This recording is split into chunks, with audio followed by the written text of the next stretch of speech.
Welcome in on another edition of Timeless Sports. We're here in our Victory Place studio in Dallas. And today we're going to be debating, there's lots of famous players in sports history, but who are some of the most infamous players? Those players that are looked on in the history books as, wow, he really blew that game or he blew that play. Today we're going to look at the top 3 sports blunders of any sport ever. Let's go ahead and meet the Timeless Sports team. Parker Smith. Let's go, boys. Hook 'em. Ronnie the Ron Dog Gallant. Get 'em. Kyle Stark. Go Beavs. So top 3 sports blunders. I'll start us off on this one. This third one, I usually like to kind of go back in time and look, a while ago, but I didn't have to look too far for my number 3 pick. I picked the Stanley Cup playoffs, first round, San Jose versus the Vegas Golden Knights. It was the first round, Game 7. And Game 7's, it all rides on this.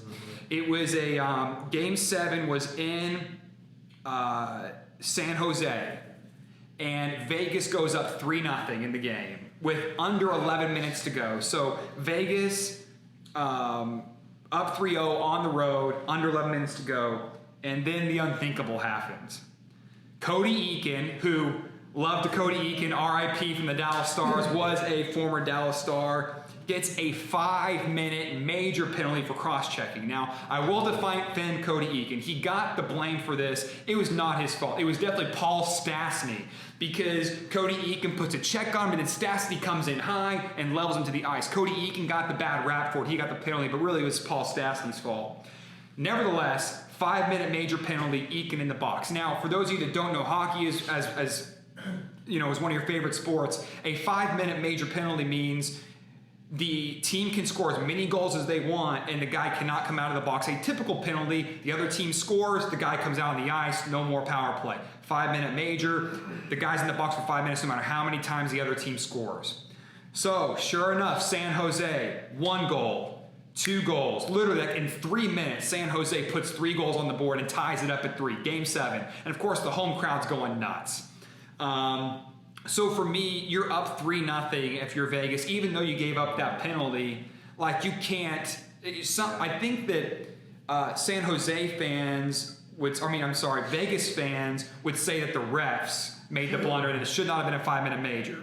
My perspective is that it should have been a major, and that Vegas just absolutely choked, giving up 3 goals there at the end. They end up losing in overtime. I think it was 5-4, I think it was 5-4. And so for me, Vegas just completely choked. And in Game 7, to be up 3-0 with under 11 minutes to go and to blow that game, just unthinkable. Number 2, I've got King James, The Decision, 2010. I know I tuned in for a little bit of it to see where's LeBron going to go. To me, this decision for LeBron to go with the decision was the beginning of the end of LeBron's good guy image of the NBA. When he decided to forego Cleveland and decide to sign with the Miami Heat and go into the whole thing of we're not going to win 4 or 5 or 6 and that whole thing, and they ended up really not doing too well, especially when the Mavs came into town in 2011. But to me, that was the beginning of the end. He became the NBA bad guy from that point on. He was seen as the enemy when he joined Dwayne Wade down there in Miami, and Chris Bosh joined them. So to me, there was no need for him to do that. Now, I'll say this, if he was going to stay in Cleveland, no problem with him doing that whole decision thing. But with him knowing he was going to go to Miami, it's bro, you're just going to take a bunch of people off in Cleveland. Everybody's going to hate you. So the fact that he decided to go to Miami, I don't think you should have done the whole decision thing, because you're just going to make a bunch of people really, really mad. Number 1, because of my love for the New York Mets, 1986, the Bill Buckner play between the legs. It helped give the Mets a World Series. Now, granted, that was only Game 6. There was still a Game 7 to be played. The Mets were down 3-2. So even though the Red Sox lost that game, it was still 3-3. Game 7, and Red Sox still blew it. So I still have some sympathy for Bill Buckner there. But that gave the Mets definitely some momentum to go in there and finish off Game 6 and then take Game 7. So Bill Buckner, and what I hate about it is Bill Buckner had such a great career. I think he hit over 300 for his career, and yet he is remembered infamously as for that one ball between the legs. So for me, those are my top 3 sports blunders. Eric, can I just comment on yours for a second? I know you talk about LeBron, bad boy of the NBA, okay? What a lot of people don't remember and what you have to recognize is the decision, everything like that. A lot of it was broadcasted by the Boys and Girls Club, right? Yeah. Okay. Hey, no. They actually raised $2.5 million for charity during the event, and then another $3.5 million from advertisement revenue, which was donated to various charities. So $6 million was donated to charities via him doing the decision that made him such a bad guy. So let's consider the fact that, $6 million was donated.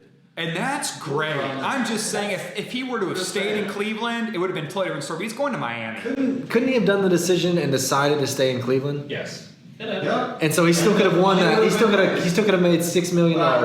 Anyways, I'm pretty excited to talk about my top 3 sports blunders. So, first off, there's a lot, man. People mess up. We're all human. But I've changed mine around a little bit. For number 1, I love Number 1 or number 3? Number 3 Okay. that I'm going to choose is going to be different than what I had originally thought. I'm actually going to go something that's a little more recent, a little more personal to me. The College World Series 2018. Arkansas had it all but one. They needed one more strike, one more out. Yeah. They were up by 2 in the final game, game 2, and we hit Oregon State player Caden Grenier hit a foul ball that landed just south of first base. It was it was up in that air high enough. There was 3 Arkansas players sitting underneath this ball. And you watch them all standing around it, 5 feet apart, and the ball just drops right in the middle of them.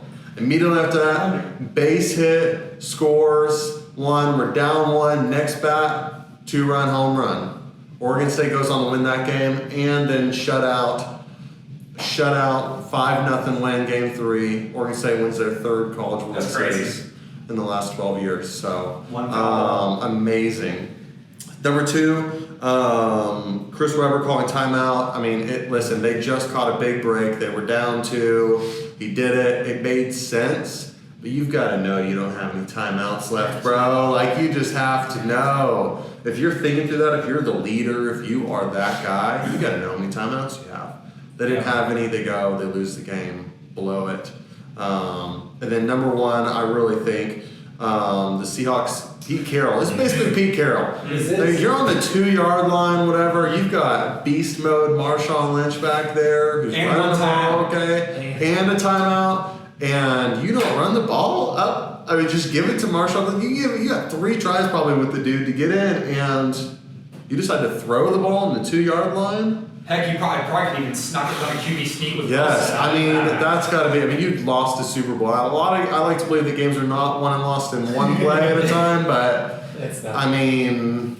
come on, let's use some play calling there. If you don't think Marshawn Lynch can get you 2 yards and 2 plays or 3 plays, to be fair, earlier in that quarter they tried that from the 2-yard line and got stuffed. But And let's keep bringing it. You're talking about beast mode back there, man. So That's- Hall of Fame running back. That's Come on. not a good choice. So that's my top 3. I would run the ball.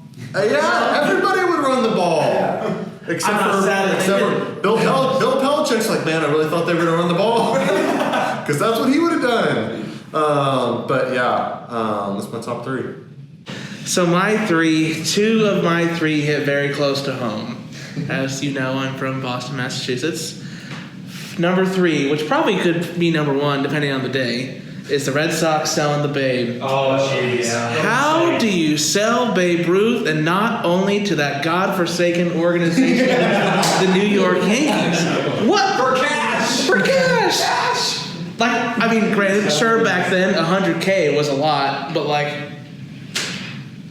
this dude can hit, can pitch, all well. It's the great Bambino. How do you just let that guy go? Yep, see you later. Number 2, similar to Aaron, and I know he profited off of this, Bill Buckner between the legs. Kind of the same thing I was going to touch on. Bill Buckner is an amazing player. Hall of Famer, but that one play Ball squeezes between the legs, and that's what he's known for. And then, similar to Kyle's point, with my number 1 is Chris Webber's timeout. How do you not have any wherewithal of what's going on in this game that's so close? You have to know every detail. Yeah.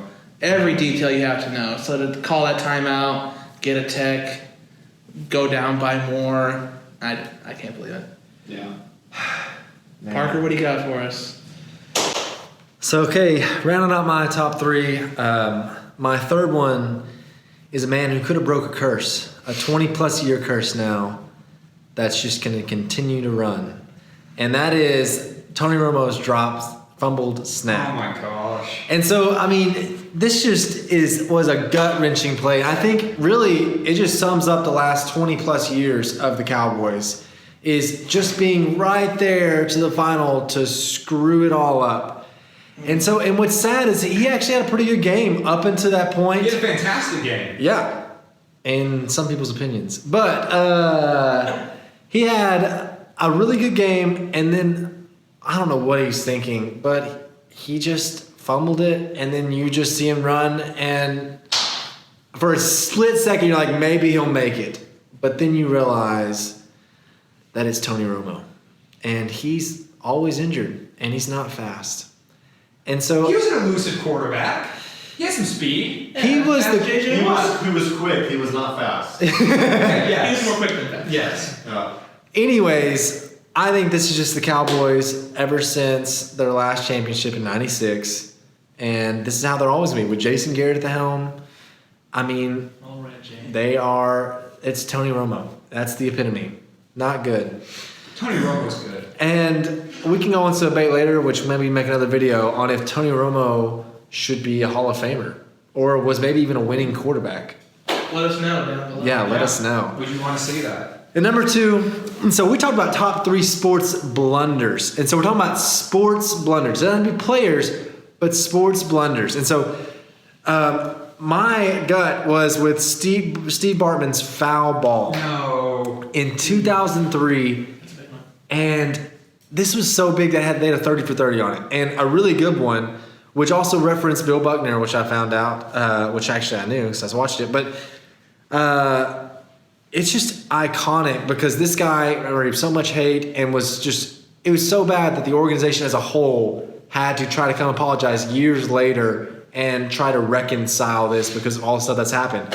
And so this is just iconic, one of the biggest sports things that anybody knows, and like just being a fan and having to go through this and just feeling so bad. And they were up 3-0 in that series, and they end up losing that game because of this, and they end up losing that series. And yeah, he just got a lot. And the number 1, of course, was matching with Ronnie, is the Chris Webber timeout. And I just know the Fab Five was just, for those 2 years they were there at University of Michigan. Yeah, dominant. Yeah, like changed the game, and just icons, even just on society as a whole, changed like fashion, everything they did was just like they were loved. Brought They the were baggy shorts. the baggy shorts, and they were so great. And yet Chris Webber, the best one of them all, messes up, of course. And then it goes so bad that he doesn't ever want to talk about it again. It plagued him, I think, his whole NBA career. And even now, as he's an announcer, still doesn't want to talk about it. Was not open to the documentary made on that. And so both of these, my top 2, Guys, were. trash. He's still a timeout. Yeah. His life is ruined. I really do think it though. It definitely followed him the rest of his career.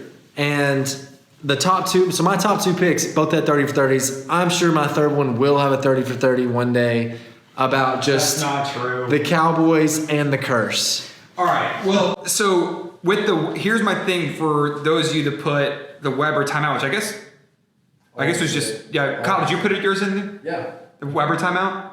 Yep. Yeah. So here's my thing with that is at that point in the game, Michigan was down by 2. Yep. So like that does play a little bit of a role in my mind. Is like it's one thing if Michigan were up by 2. And like he calls this timeout, the technical happens, they hit 2 free throws, they tie the game, they get the ball back and they win, and like but at that point when that happened, Michigan was down by 2. So like even if he hadn't called the timeout, they still would have had to have scored a bucket to even tie the game to get it to OT or force UNC to score. That's the reason I didn't put it on my list, is because yes, it's looked at as a big blunder, and I agree that it was, but like they didn't have the game in the bag. To speak to the Steve Bartman thing, geez, my heart goes out to that man. Like, Yeah. like honestly, like, you think emotionally, I'm just like, wow, like that guy went through a lot of crap with that whole situation.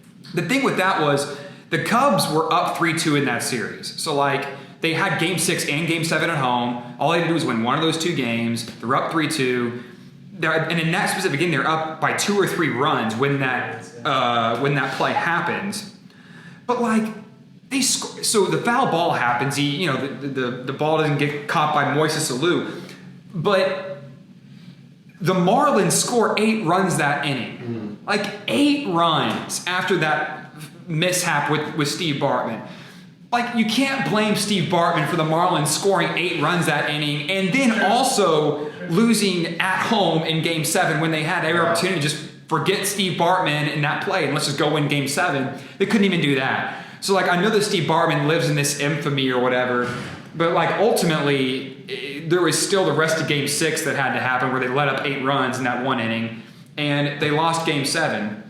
And just from a humanity perspective, my heart just goes out to the guy, and I just feel horrible because any of us in this room would have done the exact same thing and would have tried to catch that ball. It was not like he was egregiously, going over the fence. It was just he was going for a foul ball right That's there. interesting. That's 3 times in our worst top 3 blunders. You got the Bill Buckner between the legs. They only needed to win one more game, right? Yeah. They lost that game and then they lost the next one. My Arkansas-Oregon State example, they lost that game and then they lost the next one and lost the championship. And this one, they lost that game and lost. So it's like if there's a big blunder, like that team is ruined. like mentally, it's hard to rebound from that. You think of athletes being so focused mentally and not letting fans distract them or the jeers of the crowd and all that kind of stuff. But I think it also goes to show that these blunders were made this huge deal. They probably shouldn't have been as huge of a deal because there was still another game that could have been won. Right. And that could have just put everything behind it. But for whatever reason, they couldn't shake it or whatever. And they ended up screwing up even the next game, beyond that. So. But one of them had the curse. They also had a curse that was already there, the Cubs. Curse of the Billy Goat? Yes, the curse of the Billy Goat for 100, it turned out to be over 100, 100 plus years before they won again. And so I think with that curse involved, like y'all said, I don't think it was really that fault. I think most of these blunders really aren't that blunders. There's a lot of other things that led to this because, like Kyle likes to say, a game's not decided on one play. And so I think that's a lot, unless you're Tony Romo. Oh my gosh. So He's great. So let us know below who you think's won. Also, if you thought Tony Romo was a good quarterback or not, or if you think Dak's a good quarterback, or should they pay Dak? Who knows? But this is Timeless Sports. I hope you would join, subscribe, and join the debate. Thank you, and good night.